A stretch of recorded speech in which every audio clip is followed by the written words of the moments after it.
Halo semua, Assalamualaikum warahmatullahi wabarakatuh. Perkenalkan, nama saya Sabaria Sinaga. Saya kuliah di Universitas Islam Negeri Sumatera Utara, program studi biologi.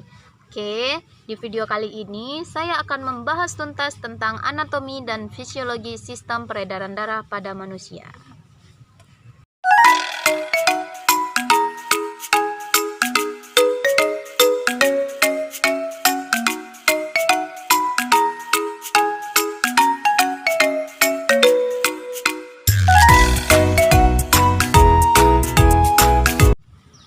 Halo teman-teman, di video kali ini saya akan membahas tentang sistem peredaran darah pada manusia.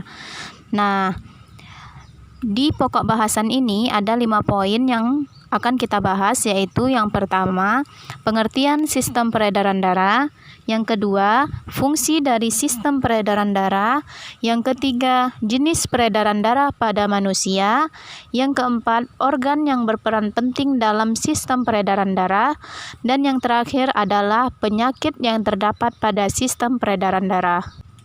Oke, kita lanjut ke pokok pembahasan yang pertama, yaitu pengertian sistem peredaran darah. Nah, sistem peredaran darah adalah sistem organ yang berfungsi mengangkut oksigen dan zat-zat makanan yang berupa glukosa, protein, dan lemak dari jantung ke seluruh tubuh, yang nantinya digunakan untuk respirasi sel yang kemudian akan mengeluarkan limbah hasil metabolisme berupa karbon dioksida untuk keluar dari tubuh. Nah, itu pengertian dari sistem peredaran darah.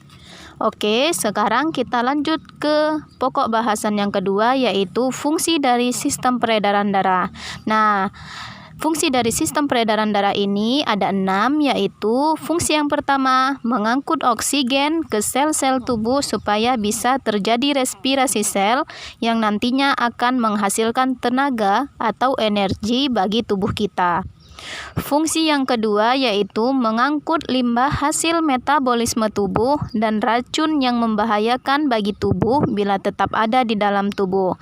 Nah, racun yang berbahaya di dalam tubuh itu seperti karbon dioksida dan karbon monoksida.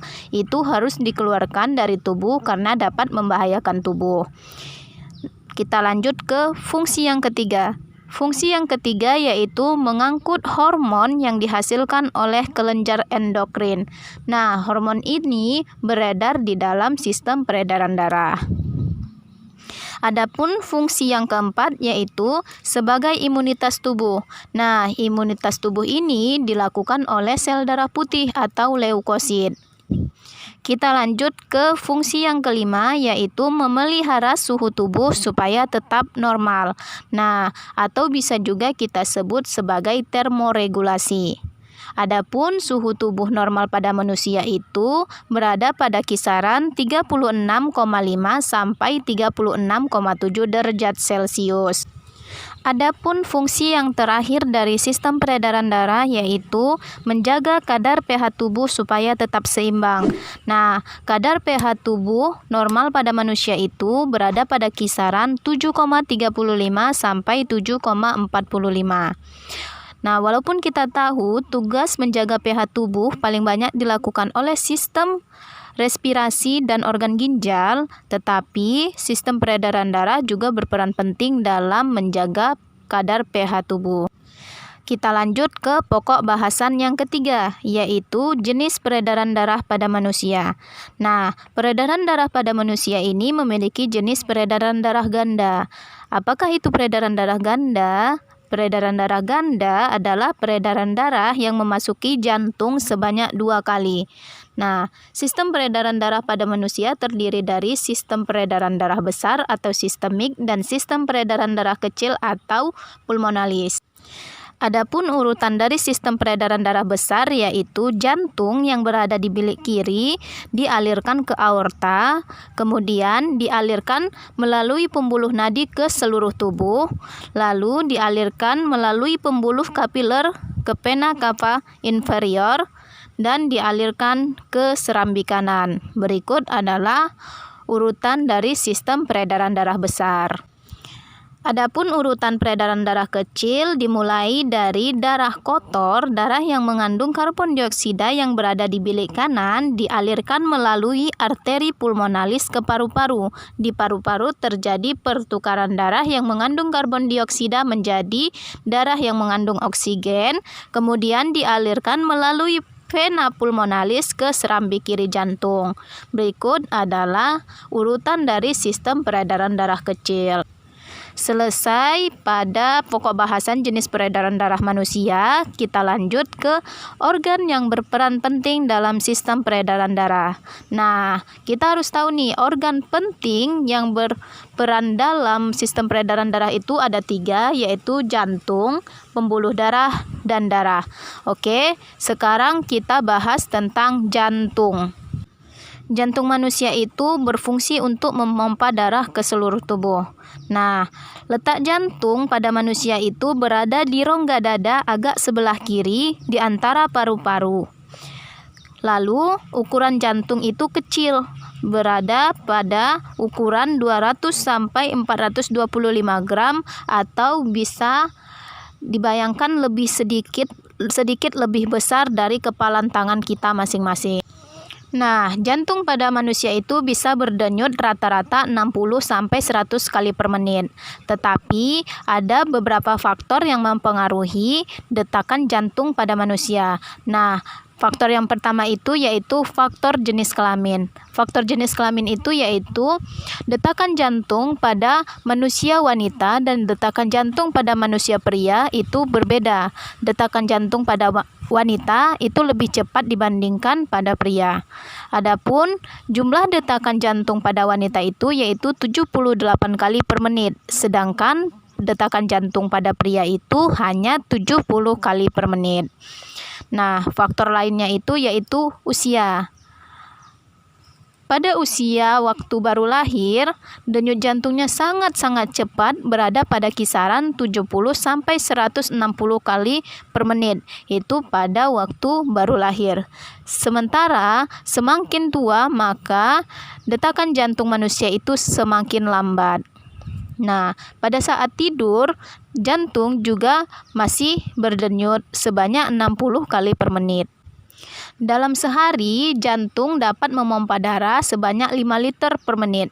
Jadi, bisa dibayangkan dalam per hari itu, jantung dapat memompa darah sebanyak 7.571 liter per hari. Oke, sekarang kita bahas tentang bagian-bagian jantung. Nah, kalian harus tahu jantung itu terdapat 4 ruangan, yaitu 2 bagian atas yang disebut serambi atau bisa juga disebut dengan atrium, dan 2 di bagian bawah yang disebut dengan ventricle atau bisa juga disebut dengan bilik.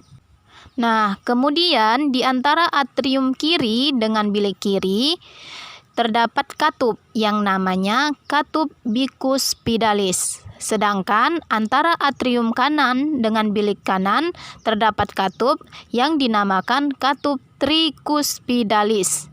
Selain itu, ada juga katup di antara ventrikel kanan dengan arteri pulmonalis dan di ventrikel kiri dengan aorta yang disebut dengan katup semilunaris.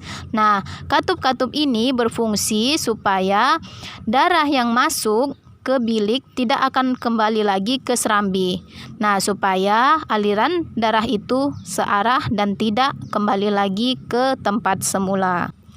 Kita lanjut ke cara kerja jantung. Nah, jantung bekerja ada 2 saat.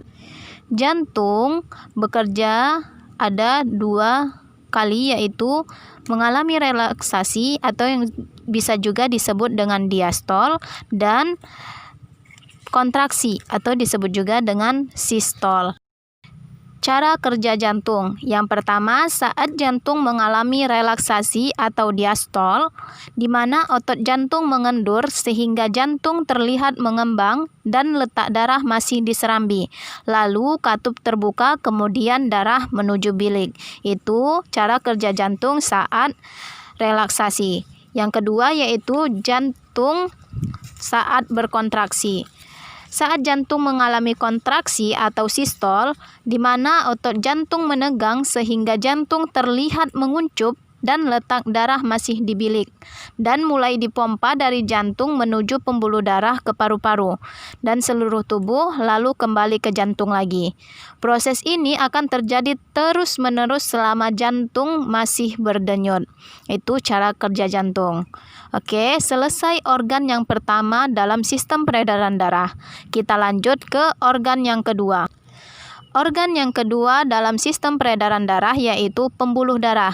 Nah, pembuluh darah ini memiliki 3 bagian, yaitu pembuluh arteri atau pembuluh nadi. Pembuluh arteri itu yaitu pembuluh darah yang membawa darah keluar dari jantung dan biasanya berwarna merah. Kemudian ada pembuluh balik atau vena, yaitu pembuluh yang mengantarkan darah kembali ke jantung. Lalu ada pembuluh kapiler. Pembuluh kapiler ini yaitu pembuluh yang menghubungkan pembuluh darah langsung ke organ tubuh manusia. Nah, ukuran pembuluh ini juga sangat kecil sekali.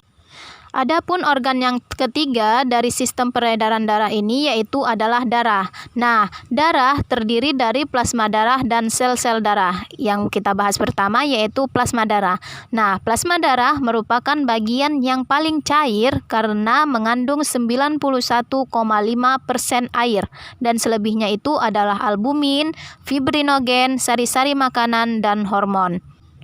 Adapun fungsi dari plasma darah ini yaitu untuk mengangkut sari makanan ke sel-sel serta membawa sisa pembakaran dari sel ke tempat pembuangan.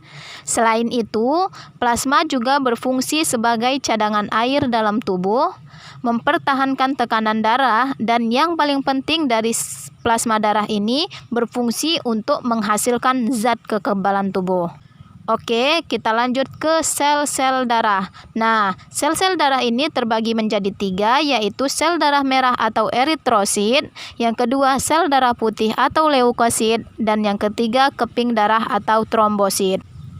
Baik, sekarang kita bahas sel darah merah atau eritrosit. Sel darah merah ini berbentuk seperti cakram.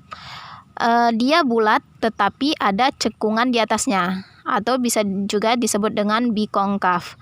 Nah, sel darah merah ini tidak mempunyai inti dan memiliki jumlah lebih kurang 5 juta dalam 1 mm darah. Nah, sel darah merah ini berwarna kuning kemerahan karena di dalamnya mengandung suatu zat yang disebut dengan hemoglobin. Nah, adapun fungsi dari sel darah merah ini yaitu untuk mengikat oksigen dari paru-paru untuk diedarkan ke seluruh jaringan tubuh dan mengikat karbon dioksida dari jaringan tubuh untuk dikeluarkan melalui paru-paru. Kita lanjut ke sel darah putih atau leukosit. Nah, sel darah putih ini memiliki bentuk yang dapat berubah-ubah dan dapat bergerak dengan perantaraan kaki palsu atau disebut dengan pseudopodia. Nah, adapun jumlah dari sel darah putih ini yaitu 6.000 sampai 9.000 dalam 1 mm darah. Nah, sel darah putih ini memiliki warna bening atau bisa juga dikatakan tidak berwarna. Adapun fungsi dari sel darah putih ini yaitu untuk menjaga ketahanan tubuh terhadap penyerangan virus atau bakteri serta sebagai pengangkut zat lemak. Itu adalah fungsi dari leukosit. Nah, sel darah putih ini terdapat 2 macam, yaitu yang pertama itu granulosit. Nah, granulosit ini mempunyai nukleus yang banyak dan bersifat fagosit. Granulosit terdiri dari neutrofil dan basofil. Adapun yang kedua yaitu agranulosit. Nah, agranulosit ini hanya mempunyai sebuah nukleus dan seluruhnya tidak bersifat fagosit, terdiri dari monosit dan limfosit. Oke, kita lanjut yang ketiga yaitu keping darah atau trombosit. Nah, keping darah memiliki bentuk bulat kecil dan tidak memiliki inti. Trombosit dalam darah berjumlah 150.000 sampai 400.000 butir per kilometer. Nah, trombosit ini berfungsi untuk mempertahankan keutuhan jaringan bila terluka. Oke. Adapun trombosit ini berfungsi untuk menutup luka. Proses pembekuan darah pada manusia yaitu dimulai dari luka, kemudian trombosit pecah. Dari trombosit pecah mengeluarkan trombokinase. Dari trombokinase yang dibantu oleh ion Ca, ion kalsium dan vitamin K berubah menjadi protombin. Dari protombin diubah menjadi trombin. Di trombin dibantu oleh ion kalsium berubah menjadi fibrinogen. Dari fibrinogen berubah menjadi fibrin dan kemudian luka tertutup. Oke, pokok pembahasan yang terakhir yaitu gangguan atau penyakit yang terdapat pada sistem peredaran darah. Adapun gangguan atau penyakit yang terdapat pada sistem peredaran darah yaitu yang pertama, hemofili. Hemofili ini merupakan suatu penyakit yang mengakibatkan darah tidak membeku secara genetis. Nah, penyakit hemofili ini merupakan penyakit turun-menurun. Yang kedua yaitu penyakit anemia. Nah, penyakit anemia ini merupakan penyakit kekurangan darah yang dapat terjadi karena infeksi kuman. Misalnya apabila terkena cacing tambang atau dapat juga karena berkurangnya kadar hemoglobin dalam darah.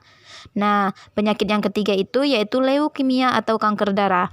Nah, leukemia ini merupakan penyakit di mana pertambahan sel darah putih secara tidak terkendali atau abnormal, di mana penambahan sel darah putih itu berada pada kisaran 500.000 per milimeter darah. Hal ini akan sangat merugikan si penderita karena sifat sel darah putih adalah memakan kuman penyakit. Nah, apabila tidak ada kuman penyakit, maka akan memakan sel darah merah yang ada.